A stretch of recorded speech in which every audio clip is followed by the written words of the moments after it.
আসসালামু আলাইকুম, সবাই কেমন আছেন? আশা করছি সবাই ভালো আছেন। আল্লাহর রহমতে আমরাও ভালো আছি। শীত তো পড়ে গেছে নানান পিঠে। তো বাপের বাড়ি চলে গেছি, মায়ের হাতে এই সরু পিঠের রেসিপিটা আমার খুবই ভালো লাগে।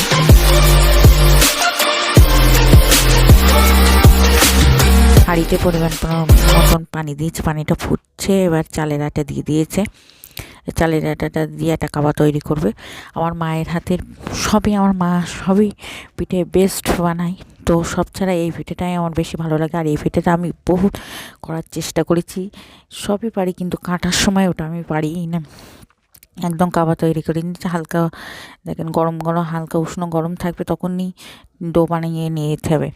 নিয়ে অল্প অল্প করে লেচি কেটে একদম লম্বা লম্বা করে আটা দিয়ে চালের আটা দিয়ে রেখে লম্বা লম্বা হয়ে গেলে একদম রেখে দেবেন। এইভাবে সবগুলো করে নেব। আমার বাবু শিখে গেছে, দেখেন আমার সোনা পাখিটাও শিখে গেছে মাশাল্লাহ। আমার বাবু, আমি যে কাজ করবো আমার সোনা পাখি একদম পুরো কমপ্লিট।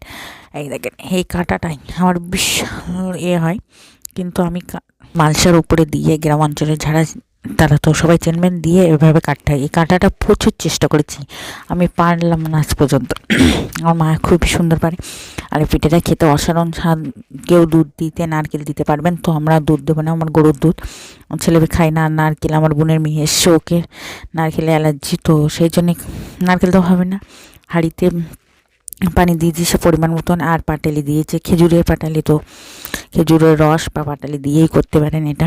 আর যে ফুটে যাবে সেই ওই পিঠে কাটা আছে পিঠেগুলো দিয়ে নেড়ে লাভিয়ে নিলে হয়ে যাবে। তো ভিডিওটা যেই পর্যন্ত, সবাই ভালো থাকবেন, সুস্থ থাকবেন, আয়াত ব্লগের সাথে থাকবেন, আমাদের জন্য দোয়া করবেন। খুদা হাফেজ, বাই বাই, টাটা। আমার চ্যানেলটা সবাই সাবস্ক্রাইব।